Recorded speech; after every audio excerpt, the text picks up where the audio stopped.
Donna Fletcher. Do auditing sessions seek a floating needle even after confessing sins or transgressions? If so, could this help one to beat a lie detector test?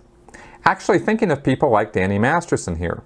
If arrested, would a Scientologist be more likely to pass a lie detector test?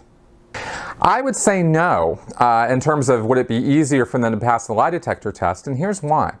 Scientologists believe that the e-meter works.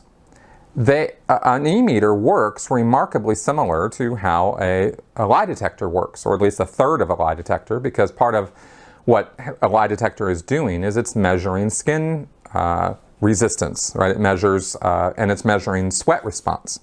When it's doing that, I mean, the guys who run lie detectors know what they're doing. The guys who run the e-meters have these bizarre explanations as to what the e-meter is doing and what it's registering. So they don't think that the e-meter is actually registering. They know it measures resistance to an electrical current, but they don't think that it's because sweat and muscle tension and endorphins and adrenaline and those sort of things. They don't think that's what's causing the meter to react. They think spiritual mental mass is what's causing the meter to react.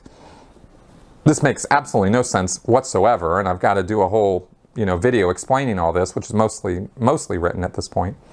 But basically, in a nutshell, that's what Scientologists believe, that there is this sort of ethereal mental mass that contains, that is sheets of energy, which are your pictures, your mental image pictures. When you close your mind and think of something, this sheet of energy is the picture you're thinking of. And the e-meters, and that creates resistance to the electrical flow. So because Scientologists believe this, they're not trying to beat the meter. They don't think you can beat the meter. They think the meter is more accurate than anything in terms of being able to register on the meter dial, on the needle, what their thoughts are, what they're thinking about, and what their emotional state is, and how much of this mental mass is there at any one time. That's registered by this other dial called the tone arm. So they're not trying to beat the meter. The floating needle is one part of the end phenomena of any Scientology process, or almost any Scientology process, pretty much like 99.9% of them, including security checking. That's how you know when you've got to the end of a security check question. You keep asking the guy, have you ever stolen an apple?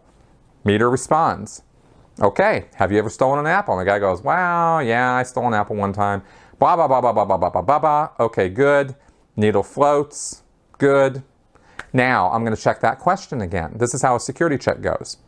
Have you ever stolen an apple? And the auditor is watching the needle. And if the needle responds, in other words, gives a read on that question, then they're going to take it up again. They're going to go, okay, man, another time you stole an apple? And the guy's going to go, oh, man. Well, yeah, there was this other time, blah, blah, blah, blah, blah, blah. Good. Earlier similar, blah, blah, blah, blah, blah, blah, blah, blah. Maybe it goes back 5 million years. Good.